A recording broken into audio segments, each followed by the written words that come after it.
The Bible. It's 66 books of history, stories, letters, and poetry that fit together to form God's one big story. The epic adventure of how He created us and loves us so much that He made a way to rescue us. As we travel through the Bible, from Genesis to Revelation, we discover people who met God and found their lives changed forever.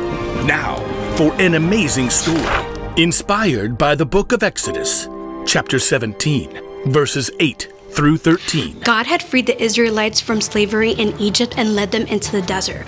But with no home of their own, the Israelites were still wide open to enemy attack as they traveled. One evening, as Moses walked through the camp, his assistant Joshua raced up. Amalekites! Where? How many? Just a few men right now. They attacked at the rear, where many of the women and children are. But we beat them back. They'll come in full force tomorrow. Moses turned to survey the land around them in the last rays of the setting sun. The whole valley of Rephidim spread out before them. Nearby, a high hill provided a lookout for the whole countryside. We have no army. We'll have to fight. You choose our best men and get ready for battle in the morning. Will you come with us? No, Moses pointed at the hilltop. I'll climb up there and hold up the walking stick that God gave me. Both men looked at the sturdy staff in Moses' hand. It was no ordinary stick. Moses had lifted the staff when God had parted the water of the Red Sea so the Israelites could escape.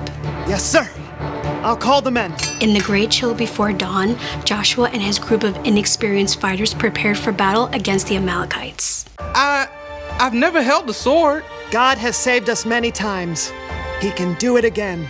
As the ragtag army gathered at one end of the valley, Moses climbed the hill with his brother Aaron and his friend Hur. So, Moses, what's the plan? Yeah, those Amalekites got some mean fighters. We'll call on God. As the three men crested the hill, they turned to look back. The rising sun flooded the valley. They could see Joshua and the Israelites just below. At the far end of the valley, a vast swarm of Amalekites rushed forward. Oh, more Amalekites than bees in a hive. Within minutes, the two groups clashed. It was clear from the very beginning that the Amalekites had the upper hand. They'll wipe us out in no time. Wait. At the very crest of the hill, Moses grabbed his staff and raised both hands high in the air. Our God is stronger than any enemy. In a short time, the tide seemed to turn.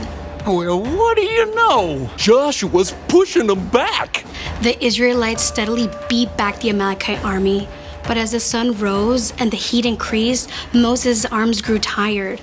Little by little, his arms sank down. Uh-oh.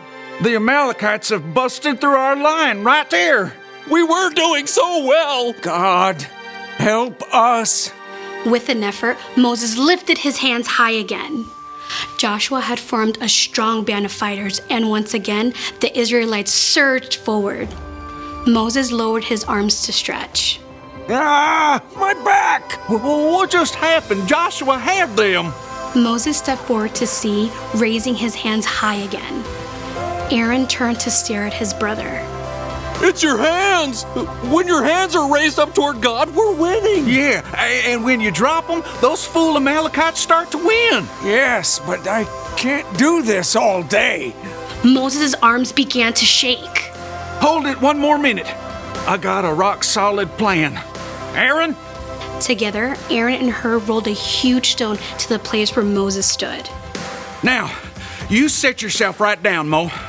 Carefully, Moses lowered himself onto the rock, fighting to keep his hands high in the air.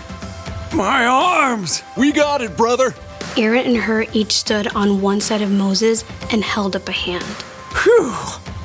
For the rest of the day, Aaron and Hur stood right beside Moses, keeping his hands steady. By sunset, Joshua and the Israelites completely defeated the Amalekites. Look at him run! The Amalekites had been defeated by God's power, but it was only by working together with his friends that Moses had been able to keep his hands lifted high all day.